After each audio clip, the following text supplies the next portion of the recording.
malam Isnin Qaul katakan sebelum fajar diterbitkan. Abu Lahab hanya sekali pernah gembira lahirnya Nabi. Tiap malam Isnin Allah beri enteng di neraka Jahannami. Apalagi kita terlahirnya telah imani Allah dan Rasulnya, lebih segala nikmat dunia, bahagia dunia akhiratnya. Nabi lahir sujud keadaan pusat terpotong sudah berkhitan, antara dua pundak terjapkan penutup segala pangkat kenabian. Nabi sempurna, insan pilihan,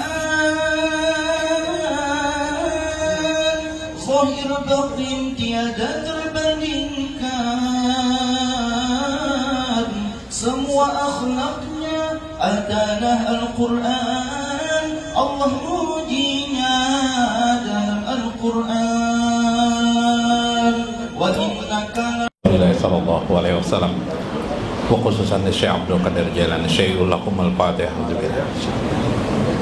Alhamdulillah. Shiratal ladzina an'amta 'alaihim ghairil maghdubi 'alaihim waladdallin. Assalamualaikum warahmatullahi wabarakatuh. Bismillahirrahmanirrahim. Bismillahil malikil qudusis salam. Wassalatu wassalam ala sayyidina wa nabiyyina Muhammad wa ala alihi wa sahbihi ajmain. Fa inna insyaallah nadraju li kitabi Syekh Abdul Qadir Jailani Sirrul Asrar wa nafa'ana bihi wa ulumihi bidarain. Amin ya rabbal alamin. Mudah-mudahan melalui saluran Syekh Abdul Qadir Jailani, jiwa kita, diri kita, hati kita dapat wusul kepada Allah Subhanahu wa Ta'ala bersama kereta baginda Rasulullah sallallahu alaihi wasallam. Amin ya rabbal alamin. Kenapa jadi dibukakan Kasful Mahjub di sini? Supaya kita mendalami. Dia Ulumuddin itu pendalaman juga. Cuma tapi beberapa lembar tidak cukup waktu. Nah, waktu yang singkatnya bisa kita lihat dalam kitab Kasful Mahjub misalnya.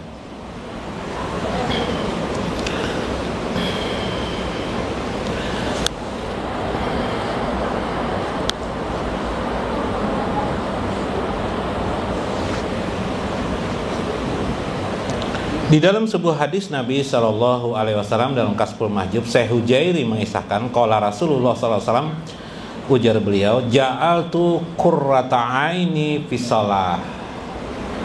Aku menjadikan sholat itu sebagai qurrah, permata yang indah,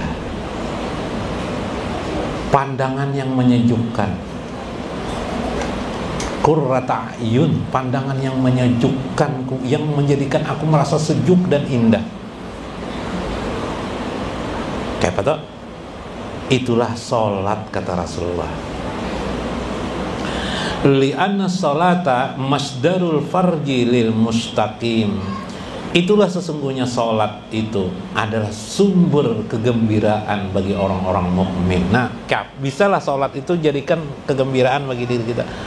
Bila kita merasa senang dengan mengerjakan sholat, ini mulai pertama itu soal senang aja lah, soal gembira, rasa masuk dengan Allah, rasa rindu dengan Allah. Itu pembicaraan kita banyak mengarah ke sana. Lamma asra bi Rasulillah sallallahu alaihi wasallam fi lailatil Isra wal Mi'raj. Ini terjadi pada masa ketika Rasulullah melakukan perjalanan yang disebut dengan Isra dan Mi'raj. Wa taqalasat nafsahu min quyudil anasir. Ketika itulah digambarkan sholat itu adalah orang yang melaksanakan mi'raj saat itu. Nah, apa makna mi'raj itu? Mi'raj itu taqalasat nafsahu min quyudil anasir. Saat orang yang mi'raj itu sama persis ketika kita sholat, itu hilangnya seseorang, diri seseorang, sirnanya diri seseorang, tenggelamnya diri seseorang, min kuyudil anasir, dari semesta anasir yang ada ini, dari segala materi-materi dunia ini. Jadi orang sholat itu hendaklah hilang kemana? Dalam syauk rindunya kepada Allah, dalam syauk rindu dan merasakan keagungan dan keindahan Allah. Itu arti mi'raj. Makanya Rasulullah tuh selalu ingat mi'raj beliau ketika beliau Isra dan Mi'raj. Di mana beliau ingat? Waktu sholat. Jadi Rasulullah tuh karena itu Rasulullah menyuruh Bilal, arihna bis salati ya Bilal, gembirakan aku dengan mengerjakan sholat, gembirakan aku dengan azan, supaya waktunya belum sampai lagi, Rasulullah belum kasih Rasulullah. Waktunya belum sampai, tapi Rasulullah menyuruh azan, belum waktunya ya Rasulullah. Karena beliau rindu untuk mengerjakan sholat, karena kerinduan beliau itu, beliau menemukan bagaimana indahnya mi'raj itu menuju Allah Subhanahu wa taala. Nah, sampailah kita di makom itu. Wa taqalasat ruhahu min adranil maqamati. Lupalah ruhnya akan segala makom, tingkatan-tingkatan dirinya. Tahu urusan, padahal baru bertobat sudah rindu dengan Allah. Wow, mantap benar lah. Urusan makom itu urusan makom, biarpun baru mengenal Allah, tapi ini urusan rindu. Karena ruh itu ketika sudah rindu kepada, lupa makom-makom dia. Apakah dia orang alim? Apakah dulunya dia adalah ahli maksiat? Tidak ada urusan. Hilanglah dirinya, sirnalah segala keadaan-keadaan itu. Wa puniyat, nah, kuwahu at-tabi'iyati wa yafqa anid dalaili bila dalil wa sara ghaiban anil musyahadati bil musyahadah. Kata Huzairi, maka saat itu dia menjadi fana. Jadi orang yang fana itu dalam sholat ialah orang yang tenggelam, lupa dia kepada materi-materi dunia. Materi dunia apa? Apapun dunia. Anak, istri, tidak ada lagi. Lemari, wadai, baju, duit, dompet, handphone, tidak diherani lagi. Habis dah, halas ya Habib. Nah, halas ya Habib, habis dah. Maka saat itu bila sudah sampai ke situ, kalau nanti sekali-sekali lah sampai ke sana ya lah. Puniat, saat itu engkau sudah pana namanya. Tapi pananya harus ada. Yaitu pananya ialah hilangnya segala tabiat kemanusiaan basariah kita. Basariah ini hilang. Basariah ini rasa sakit, rasa kepingin kue, kepingin A, kepingin B, habis sholat ini begini-begini. Nggak ada lagi itu urusan itu. Habis sholatnya apa? Nggak ada lagi. Habis sholatnya mati kah aku masih hidup kah lagi? Nggak ada lagi urusan itu, nggak ada. Yang ada asik tenggelam kepada Allah. Nah, yang umur 50 tahun, 60 tahun, 70 tahun lah, penting nih diamalkan nah. Supaya, karena manusia itu dipanakan Allah sebelum meninggal dunia. Nih rahasia nah.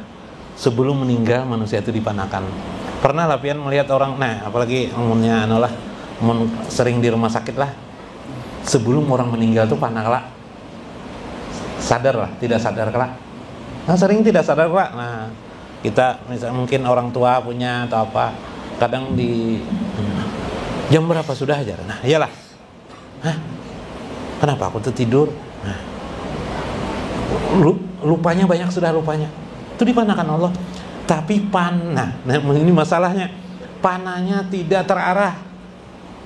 Nah, karena itu kalau kita sudah sholat nih, sering melakukan panah yang terarah, nih panah terarah nih, panah masuk, panah itu artinya lenyap, sirna menuju kegaiban yang maha gaib, yaitu Allah Subhanahu wa ta'ala.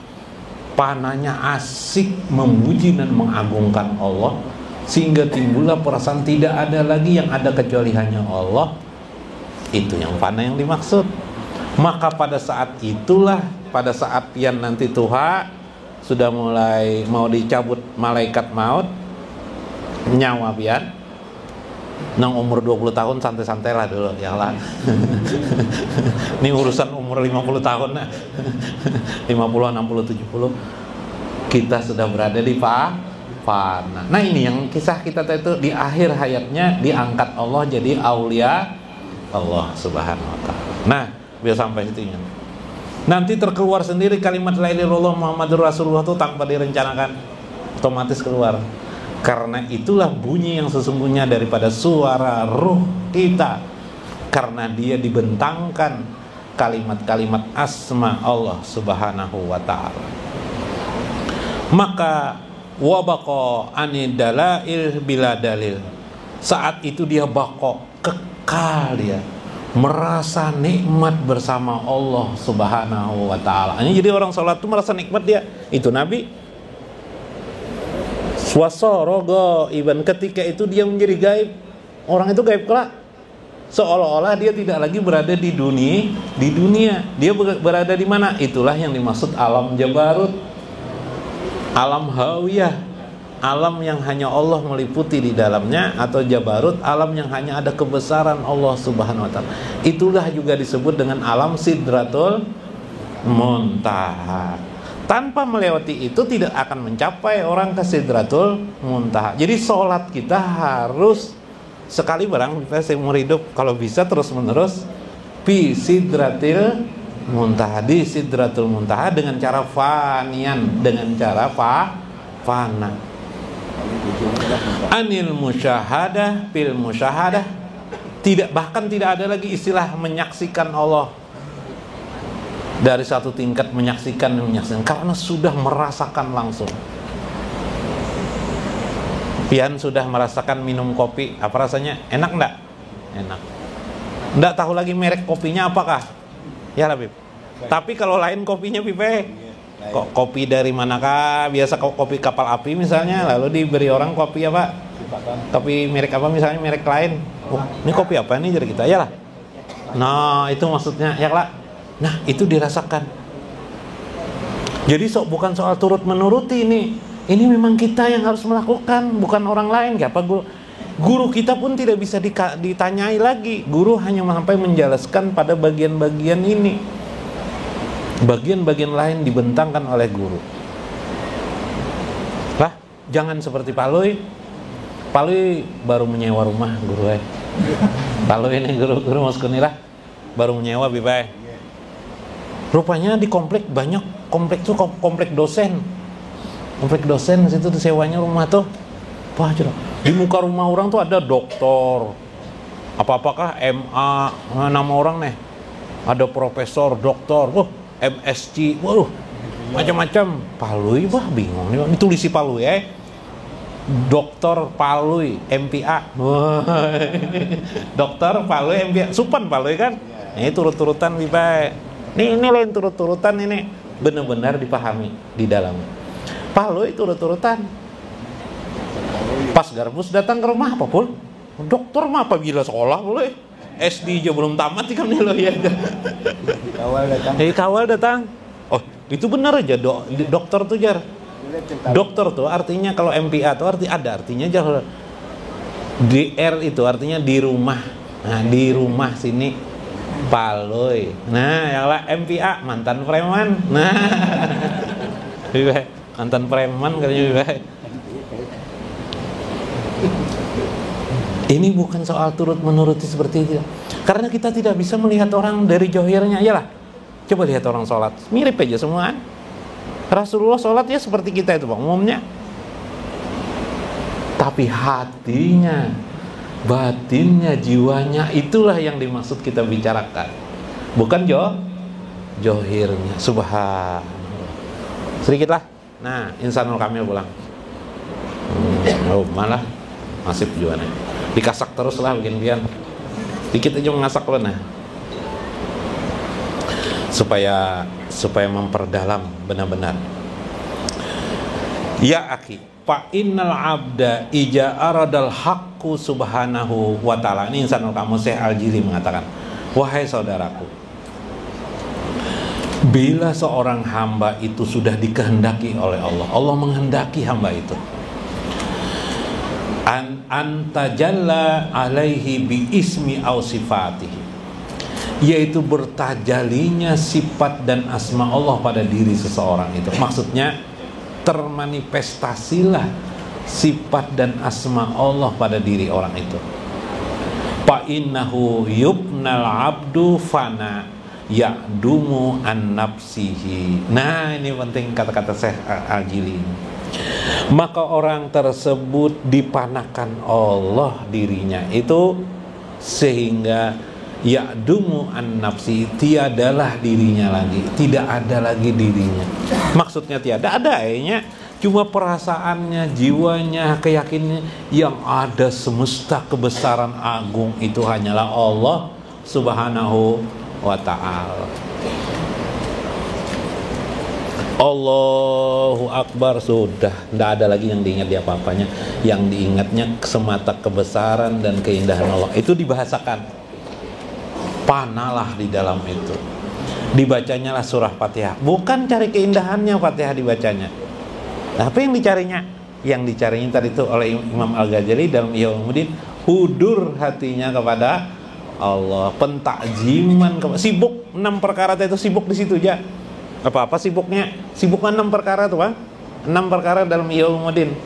Apa-apa tadi itu? Sibuk kata itu. Pertama apa tadi itu?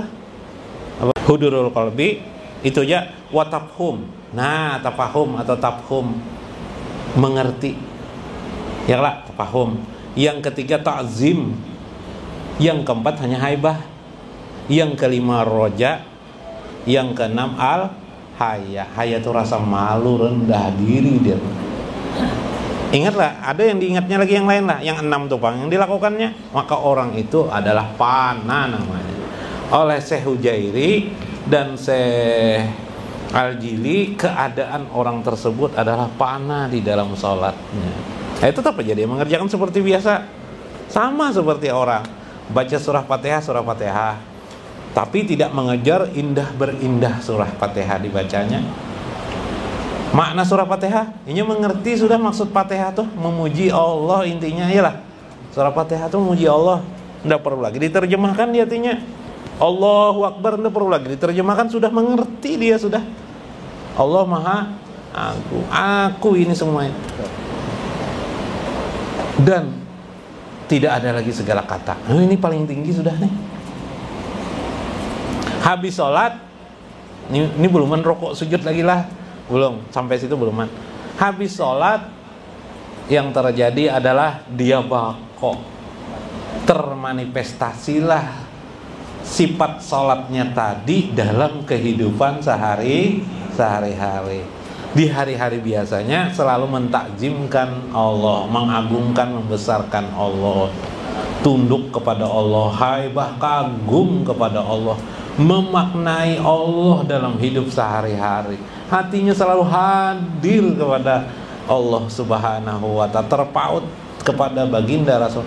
Timbullah al-haya dalam hidupnya sehari-hari. Itulah tanda Allah sudah sangat sayang kepada hamba tersebut dengan memakai pakaian baginda Rasulullah sallallahu alaihi wasallam. Itulah pakaian Rasulullah. Itulah mengapa Rasulullah itu harus kita cintai.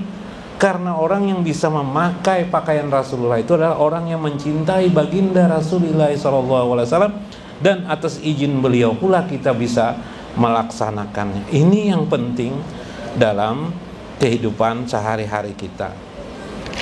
Dalam sebuah hadis, Rasulullah sallallahu alaihi wasallam fi jaufihi ajijin ka ajijil mirjali wa kana ali karamallahu wajah ija waqafa lis salati waqafa sya'ra jasadihi.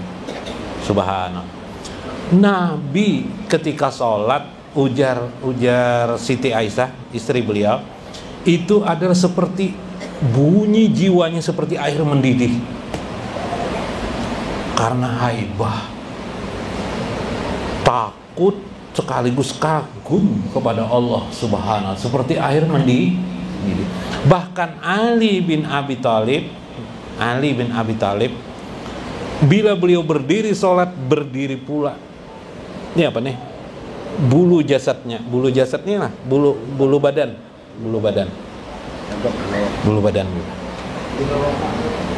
Nah, subhanallah. Ada kisah terakhir Pana. Pas anak bekerja bipe pagi hari keluar Paloy, pasang helm, coknya teriak Paloy, di mana aku aja Paloy? Aku buta, kenapa aku buta aja Paloy? Ribut ya orang sekampungan, buta berteriak buta, ribut orang sekampungan. Datangannya orang tetangga melihat, kenapa aja? Buta aku aja, kenapa jadi aku buta aja Paloy? Teriak tuh, ekspresi kan, terkejut kan. Mbah didekati orang, soalnya apa Bib? Helm bipe terbalik. Helm terbalik bipe. Helm terbalik Bib. Buta ya kalau Bib. Nah. Tupan aja tuh. Tapi panahnya terbalik. Nah, seperti orang buta kita itu sudah, ketika orang panah itu seperti buta dengan yang lain, tuli dengan yang lain. Yalah, kecuali hanya Allah yang ada. Begitu dekatnya Allah itu sampai tidak terasa lagi ada diri kita. Yang ada hanya Allah. Nah, kawalah kita dalam sholat. Bila kawal seperti itu, itulah yang disebut bagian daripada mi'raj baginda Rasulullah sallallahu alaihi wasallam dalam sholat beliau. Mudah-mudahan bermanfaat, mudah-mudahan dapat kita renungkan, kita maknakan dalam kehidupan kita sehari-hari. Wallahul muwaffiq ila aqwamit thoriq. Wassalamualaikum warahmatullahi wabarakatuh. Abdul Zikri fa'alam annahu la ilaha illallah, la ilaha illallah, la ilaha illallah. Allahu Allah, Allahu Allah, Allahu Allah. Hu hu hu hu hu hu hu hu hu hu hu hu hu hak hu hak hu hak hu hak hu hak hu hak hu hai hu hai hu hai hu hai hu hai hu hai hu qayyum hu qayyum hu qayyum hu qayyum hu qayyum hu qahar hu qahar hu qahar hu qahar hu qahar hu wahab hu wahab hu wahab hu wahab hu fatah hu fatah hu fatah hu fatah hu wahid hu wahid hu wahid hu wahid hu wahid hu wahid hu somad hu somad hu somad hu somad hu somad hu ahad hu ahad hu ahad hu ahad ahad ahad ahad ahad. Allahumma sholli salatan kamilatan wa sallim salaman taman ala sayyidina Muhammadin alladzi tanhalu bihil uqadu wa tanfariju bihil qurabu wa tubda idu wa tunalu biragha ibu wa husnul khawatimi wa yastasal gomamu biwajihil karimi wa ala alihi wa sahbihi bi kulli lamhati wa nafasin biada di kulli malumila ila hadratin Nabi Mustafa Rasulullah sallallahu alaihi wasallam wa jamil muslimin wal muslimat al ahya'i minhum wal amwat. Sayyidul Fatihah. Sayyidi ya Aba Bakrin hubbukum fil qiyamah